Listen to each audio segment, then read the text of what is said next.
Origen, who was a student of Saint Clement of Alexandria, stated in 225 AD that a soul is always in possession of free will, both when it is in the body and when it is outside of it.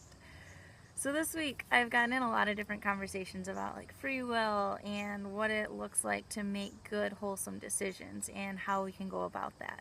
So when I was looking through the Catechism, in paragraph 1757, it talked about the morality of decisions and what defines morality. So there are three things. It's the object, the intention, and the circumstances. So the object is what the will is directed toward. The intention resides in the acting subject. It's a voluntary feeling. And then the circumstances are the secondary elements. It basically contributes to the goodness or evil of somebody's action.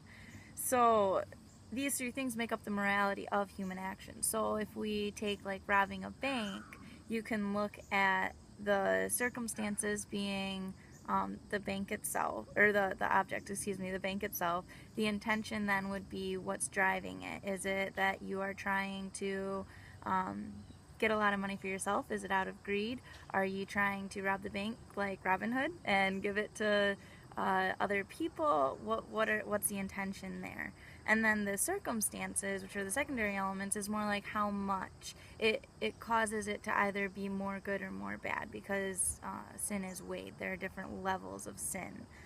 So one thing that St. Thomas Aquinas says is an evil action cannot be justified by reference to a good intention. So according to St. Thomas Aquinas, Robin Hood would still be committing a sin, even if he was robbing in order to give to the poorer people. It still doesn't change the morality, even if the intention seems to be good. This is one thing that a lot of people have said to me has been, the road to hell is paved with good intentions.